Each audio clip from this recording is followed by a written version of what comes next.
एक मित्र ने प्रश्न पूछा है कि गहरी नींद के दौरान में भी अगर कोई घटना घट रही हो तो वह स्पष्ट रूप से अनुभव आती है, जबकि मैं गहरी नींद में होती हूँ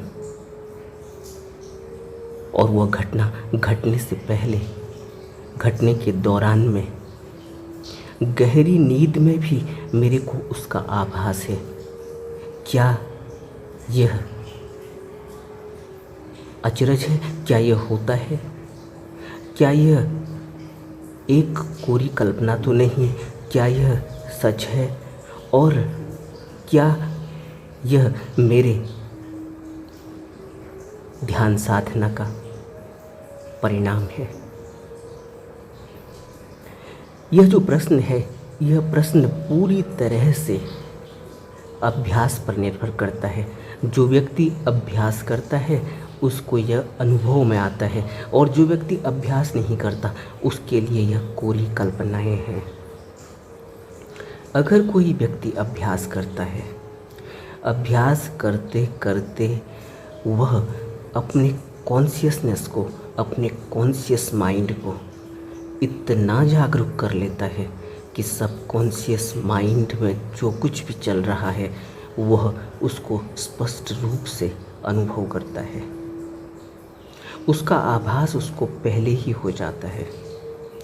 लेकिन यह पूरी कल्पना नहीं है। यह जो अभ्यास करेगा, जो मेडिटेशन करेगा, जो प्रैक्टिस करेगा, उसको यह अनुभव में आता है।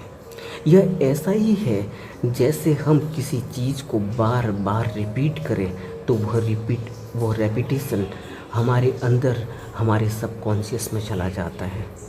और नींद के दौरान में भी वह रेपिटेशन वैसे ही चलता रहता है, और मनुष्य पूरी तरह से नींद में भी अपने आप को जागरूक महसूस करता है। इसका एक उदाहरण इस तरह से हम ले सकते हैं, जैसे मेरे माइंड में पूरी तरह से यह बात इतने गहरे में बैठ चुकी है कि मेरा नाम ABCD जो भी है। अब कोई व्यक्ति गहरी नींद में मेरे को होने के बाद भी अगर मेरा नाम लेता है, आवाज़ लगाता है, तो यह बहुत संभावना है कि मैं गहरी नींद में भी उसकी आवाज़ को सुन लूँ, अपने नाम को सुन लूँ। अगर वह कोई और आवाज़ लगाए, कोई और नाम की आवाज़ लगाए, तो शायद मैं न सुन पाऊँ। लेकिन अगर गहरी नींद में मेरे नाम की आवाज़ लगाई गई हो तो वह मुझे सुनाई पड़ जाएगी। यह मेरे अंदर गहरे में उस नाम की छाप ऐसी बैठ चुकी है कि जैसे ही मेरा नाम लिया जाता है मैं पूरी तरह से नींद में भी जागरूक अवस्था में हूँ। इसी तरह से जो व्यक्ति ध्यान साधना करता है, ध्यान साधना के गहरे में अनुभव आने के बाद व्यक्ति पूरी तरह से आराम में हो, उसको महसूस होता हो भला कि वह गहरी नींद में है, लेकिन वह पूरी तरह से जागरूक होता है। और उसकी जागरूकता ऐसी होती है कि किसी व्यक्ति ने उसका नाम लिया, वह तुरंत उसका रिप्लाई करता है। कोई भी घटना कहीं घटने वाली हो, कहीं कोई चींटी चल रही हो, कहीं कोई व्यक्ति के पग ध्वनि सुनाई पड़ रही हो, कहीं कोई दरवाज़ा खटखटाने की आवाज़ हो, कहीं कोई और आवाज़ हो, वह इतना जागरूक है कि उसको पता है। और कोई भी व्यक्ति जो आसपास में है उनको पता नहीं चलता अगर वो गहरी नींद में है, और वह अगर किसी भी प्रकार की कोई साधना, ध्यान साधना नहीं करते। अवेयरनेस अगर वीक है तो जितनी अवेयरनेस वीक होगी उतनी ही बेहोशी बढ़ेगी और उतनी ही गहरी तंद्रा, गहरी नींद में व्यक्ति चला जाता है। और जिस अनुपात में अवेयरनेस बढ़ेगी, जिस अनुपात में होश बढ़ेगा, जिस अनुपात में जागरूकता बढ़ेगी, जिस अनुपात में मन अटेंटिव हो जाएगा, उसी अनुपात में आपके अंदर उतनी अलर्टनेस पैदा हो जाएगी, कॉन्शियसनेस उतनी अवेयर हो जाएगी। आपने देखा कोई व्यक्ति बुरी तरह से ग्रसित हो, मानसिक रूप से, मानसिक विचारों से, मन में बड़बड़ा रहा हो, मन में बोल रहा हो, जब वो नींद में जाता है तो वो इतनी गहरी नींद में चला जाता है क्योंकि उसको उसके मन में बिल्कुल भी स्थिरता नहीं है। मन की शांति, मन की स्थिरता ध्यान से ही साधी जा सकती है, और जिस अनुपात में मन स्थिर होता है, शांत होता है, उसी अनुपात में अवेयरनेस, कॉन्शियसनेस हमारी बढ़ती चली जाती है। एक आदमी कॉन्शियस नहीं है, उसे रास्ते में चलते चलते कुछ भी नहीं दिखाई देता। वो अपने मन में कई तरह से विचार चल रहे हैं, उनमें खोया हुआ है। वह उसी एक लीक पर चल रहा होता है, जिस लीक के लिए वह, जिस बात के लिए वो कॉन्शियस है, वो उसी बात में घूम रहा होता है। उसको उसके अलावा और कोई भी जागरूकता पता नहीं चलती। जैसे कोई व्यक्ति कोबलर हो, जूते साफ करने का काम करता हो, वह व्यक्ति जब रास्ते से गुजरता है तो हर व्यक्ति के जूते उसको नोटिस में आते हैं। किस व्यक्ति के जूते कितने साफ़ हैं, कितने गंदे हैं, कौन से ब्रांड के जूते हैं, नए हैं, पुराने हैं, कहाँ से फट रहे हैं, कहाँ से साफ़ हैं। वो एक नज़र में उस जूते को पूरी तरह से, और एक व्यक्ति के जूते नहीं, जितने भी व्यक्ति रास्ते से गुजरते हैं सब व्यक्ति के जूतों में उसकी नज़र रहती है। इसी तरह से कोई दर्जी का काम करता है, आप उसकी दुकान में चले जाइए, वो सबसे पहले आपको ऊपर से नीचे तक आपने कौन से कपड़ा पहना हुआ है, वो कपड़ा कौन से ब्रांड का है, वो कपड़ा क्या उसकी क्वालिटी है, और उस कपड़े में सिलाई कैसी हुई है, एक सिलाई हुई है, दो सिलाइयाँ हुई हैं, उसमें इंटरलॉक हुआ है, नहीं हुआ है, क्या हुआ है, क्या नहीं हुआ है, बटन कैसे लगे हैं, कांच कैसे लगे हुए हैं, कहाँ पर लगनी चाहिए, कहाँ पर कितना गैप है। वो एक नज़र में आपको ऊपर से नीचे तक आपकी पूरी ड्रेस को बता देता है। क्यों? वो व्यक्ति अपने काम करते करते उसी काम में इस तरह से रम चुका है कि उसको उसके अलावा, क्योंकि उस 24 घंटे उसको वही नोटिस में रहता है, उसको कमाई का उसका साधन ही वही है, उसका दिमाग वहीं जाके अटक जाता है, वही उसकी कॉन्शियसनेस है। इसी तरह से जो व्यक्ति साधना में गहरे में डूब जाता है, वह व्यक्ति अपने मन को स्थिर कर लेता है। यह व्यक्ति तो कोबलर कोई साधना नहीं कर रहा है, या कोई दर्जी कोई साधना नहीं कर रहा है, लेकिन जब कोई व्यक्ति साधना करता है, ध्यान साधना करता है, तो वह किसी भी तरह से कहीं भी अपने मन को अटकाता नहीं है। वह तो अपने मन को पूरी तरह से स्थिर और शांत कर देता है। और शांत और स्थिर करने के लिए वो क्या करता है, इस बात को हम पहले ही आनापान स्मृति योग में कई बार बात कर चुके हैं कि आनापान स्मृति योग में मन को शांत और स्थिर करने के लिए, एक जगह टिकाने के लिए हम सांस का सहारा ले, सांस को देखते हैं, देखते मात्र हैं, अपनी तरफ से न लेते न छोड़ते। अब एक कोबलर है या एक दर्जी है, यह जूते साफ करने वाला या यह दर्जी, अगर इसको जूते ना दिखे तो इसकी अलर्टनेस कहीं नहीं, इसकी अलर्टनेस फिर कहीं दूसरी जगह टटोलेगी। फिर वो कहीं तम्बाकू खोजेगा, कहीं शराब खोजेगा, कहीं लड़की देखेगा, कहीं कुछ और करेगा, उसके अलावा उसकी अलर्टनेस कहीं नहीं। अगर वो न करे जूते का काम तो वो दिमाग उसका 10 जगह और घूमेगा। इसी तरह से दर्जी है, अगर उसका दिमाग न घूमे कपड़े सिलने में या कपड़े की नाप लेने में, तो फिर वो कहीं गाने सुनेगा, कहीं कुछ और करेगा, कहीं गप्पे मारेगा, कहीं फ़ोन पर लगा होगा। लेकिन एक ध्यान साधना करने वाला जब पूरी तरह से शांत और स्थिर हो जाता है, क्योंकि उसने अपने मन को कहीं एक जगह लगाना नहीं है, उसने तो अपने मन को एक दृष्टा भाव से स्थिर कर देना है। क्या चल रहा है उस पर टिकाता है, लेकिन धीरे धीरे वह वहाँ से भी बिल्कुल ही स्थिर अवस्था में पहुंच जाता है। वह स्थिर अवस्था ही ऐसी अवस्था है जब व्यक्ति पूरी तरह से शांत होता है। लगता है कि गहरी निद्रा में भी है, लेकिन गहरी निद्रा में जब शरीर आराम कर रहा होता है उस समय भी उसका मन पूरी तरह से अलर्ट है।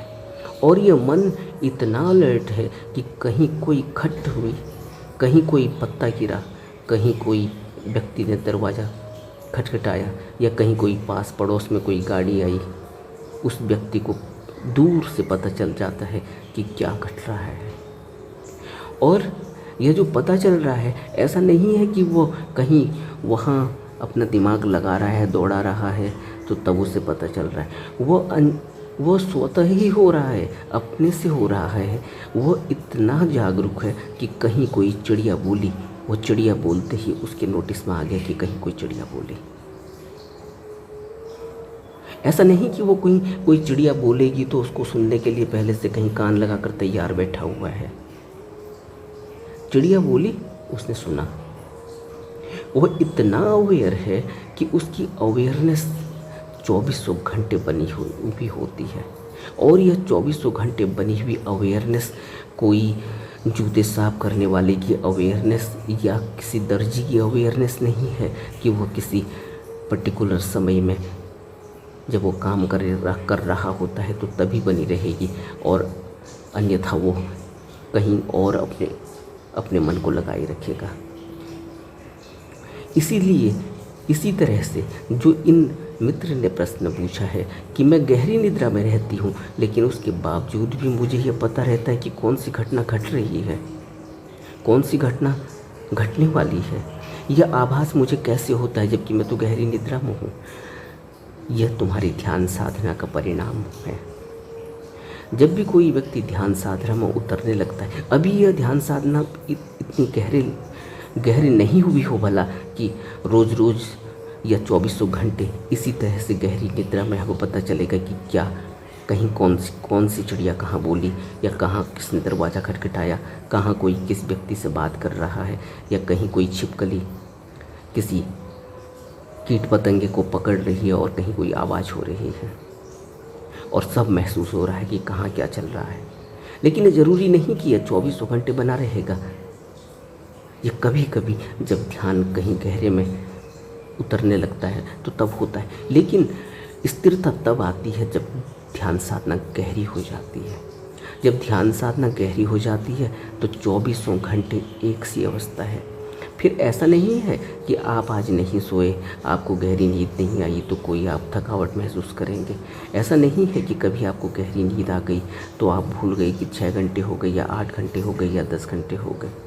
2400 घंटे एक सी अवस्था व्यक्ति काम कर रहा है तो उसी अवस्था में है जब वो स्थिर कहीं पड़ा हुआ है अपने बिस्तर पर, तब भी वो उसी अवस्था में है।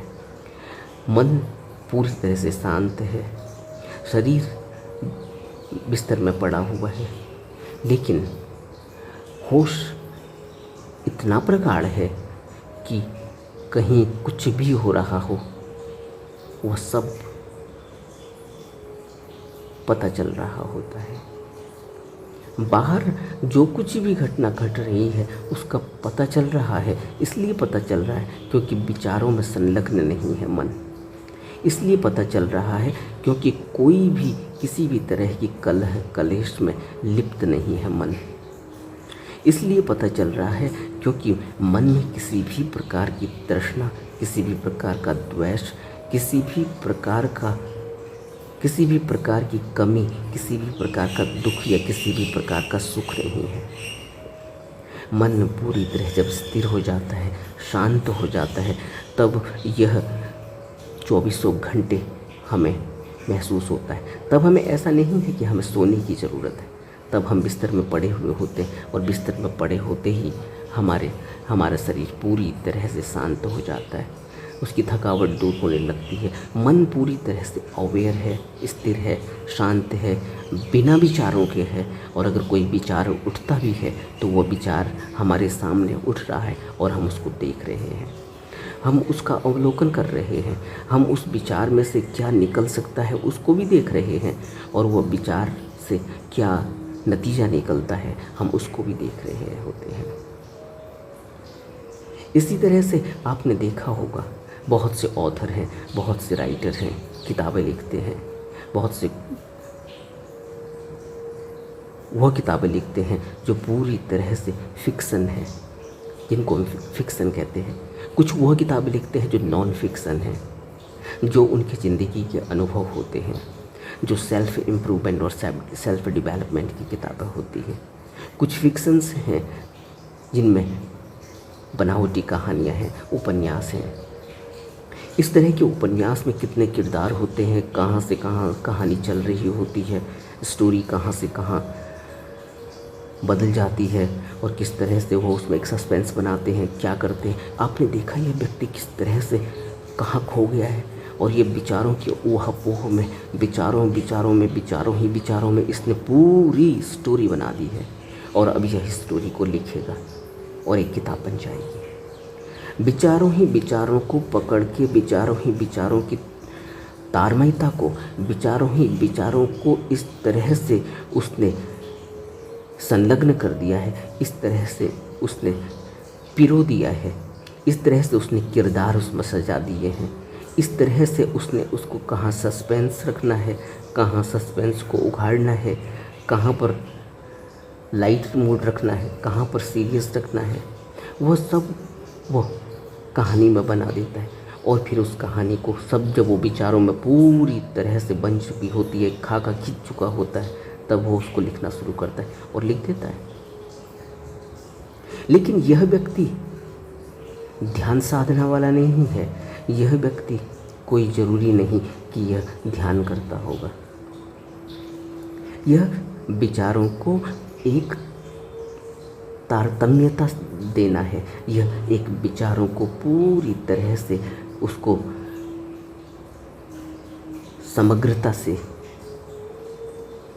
पिरो देना है, उसको सजा देना है, उसको इस तरह से लाइनबद्ध कर देना है कि वह एक पूरी जीती जागती कहानी बन जाती है।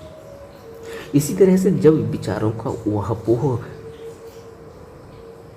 टूटा फूटा हो, उबड़-खाबड़ हो, जिसमें कोई तारतम्यता नहीं, जिसमें कोई भी कहीं कोई संलग्नता नहीं, जिसमें क्या सच है क्या झूठ, जिसमें क्या सच है क्या झूठ है, जिसमें जिसको नहीं पिरोया गया हो, जिसमें आगे और पीछे का कुछ पता न चलता हो, जिसमें ऊपर और नीचे का कुछ पता न चलता हो, जो विचार पूरी तरह से काल्पनिक तो है ही, लेकिन काल्पनिकता में भी किसी भी तरह की कोई मेल नहीं है, ऐसा व्यक्ति बुरी तरह से मन से ग्रसित हो जाता है।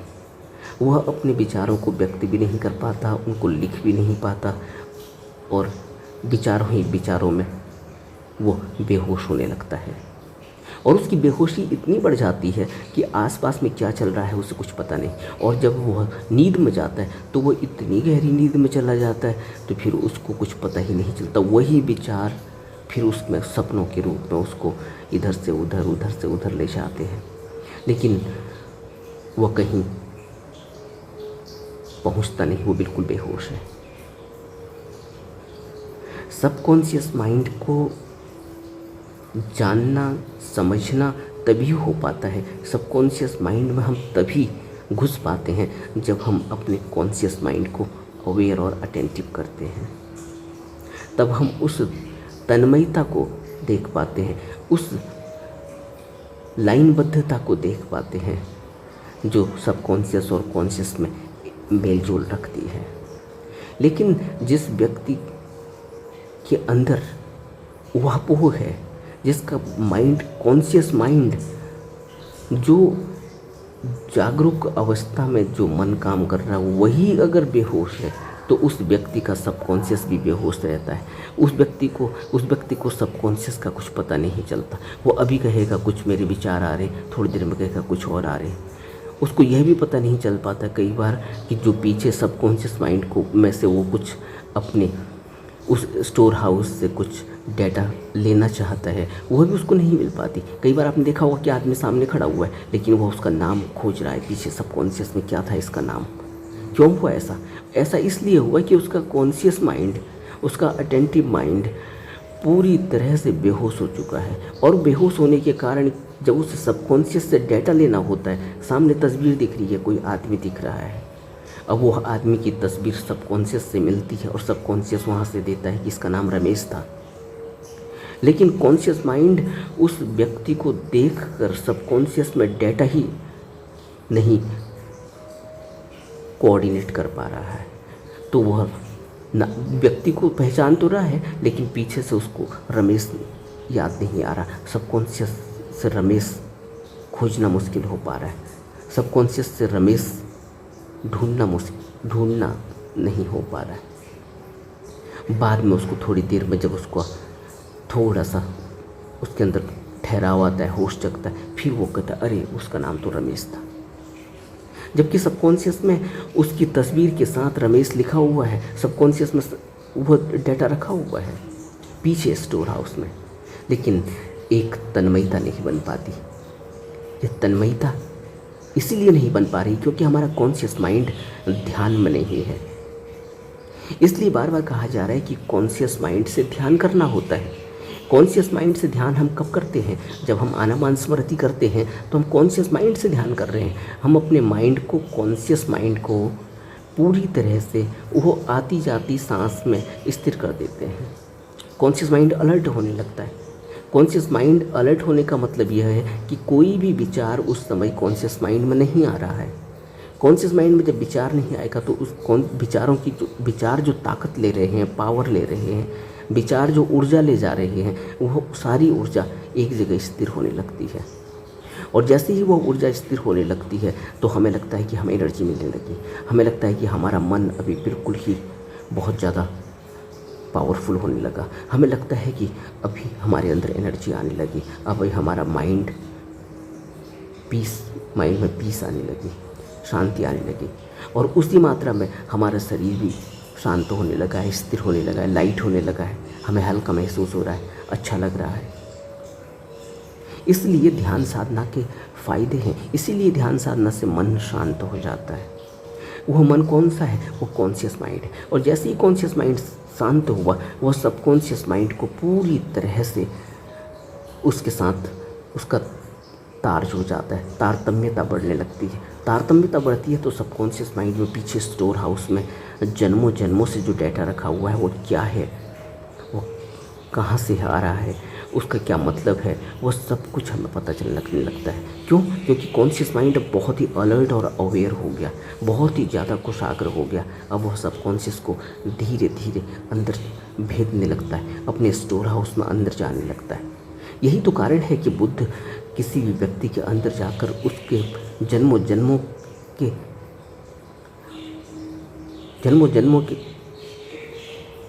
कर्मों को, जन्मों जन्मों की उसकी करनी को हम हमारे सामने बता देते हैं, उसके सबकॉन्शियस में चले जाते हैं। हम अपने ही सबकॉन्शियस में नहीं जा पा रहे हैं।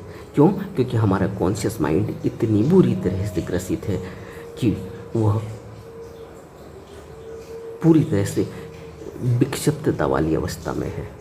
इतने विचार चल रहे हैं, इधर एक लड़की दिखती है, उधर कोई कपड़ा दिखता है, उधर कोई मॉल दिख रहा है, उधर कुछ और दिख रहा है, उधर नौकरी भी ढूंढनी है, उधर नौकरी करनी भी है, उधर गर्लफ्रेंड को भी देखना है, उधर माँ बाप को भी देखना है, उधर फ्रेंड्स के साथ पिक्चर भी देखनी है, और उधर उसको घूमने भी जाना है, न जाने कितनी बातें।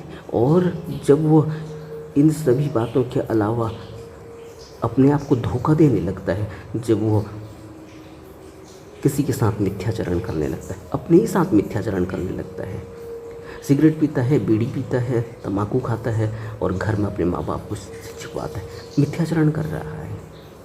इसी तरह से और मिथ्याचरण, एक तरफ से कहता है कि नहीं नहीं ये काम गलत है, मुझे किसी भी लड़की को ऐसे नहीं देखना चाहिए, बाहर से ऐसा कहेगा और अंदर से मन जो है फिर देखेगा लड़कियों को।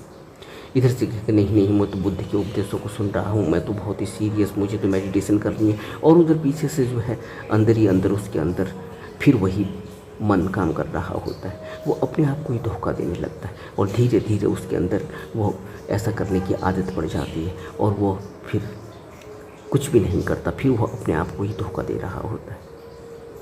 और जब ऐसी अवस्था में एक व्यक्ति नहीं है, ऐसी अवस्था तो 99.99 लोगों की है।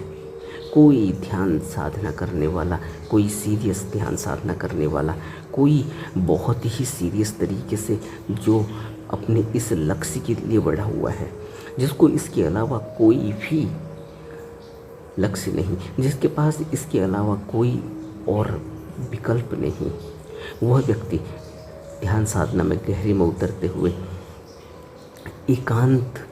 अपने एकांत में अपने अंदर जाने लगता है।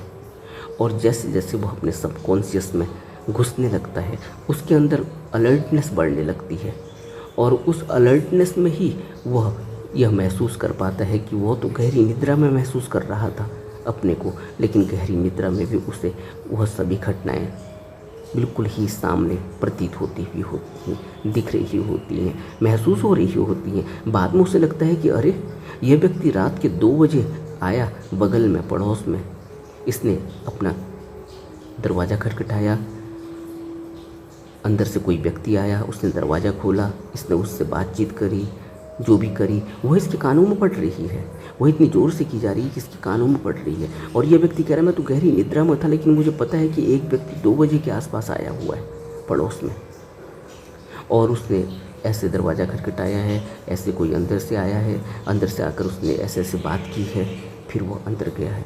जब वो अगले दिन उससे पूछता है कि कोई व्यक्ति 2 बजे आपके पास आया और उसने ऐसे ऐसे हुआ, ऐसे वो कहता है हाँ, लेकिन आपको कैसे पता, आप तो गहरी निद्रा में थे।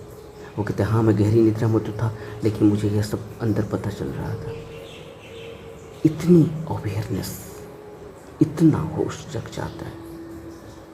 और इस व्यक्ति को ऐसा नहीं है कि यह नींद में, इसकी नींद कोई ख़राब हो रही है, यह दिन में पूरी तरह से थका थका सा महसूस करेगा या इसका कोई शरीर का डेवलपमेंट में कोई प्रॉब्लम होगी, कुछ भी नहीं होने वाला।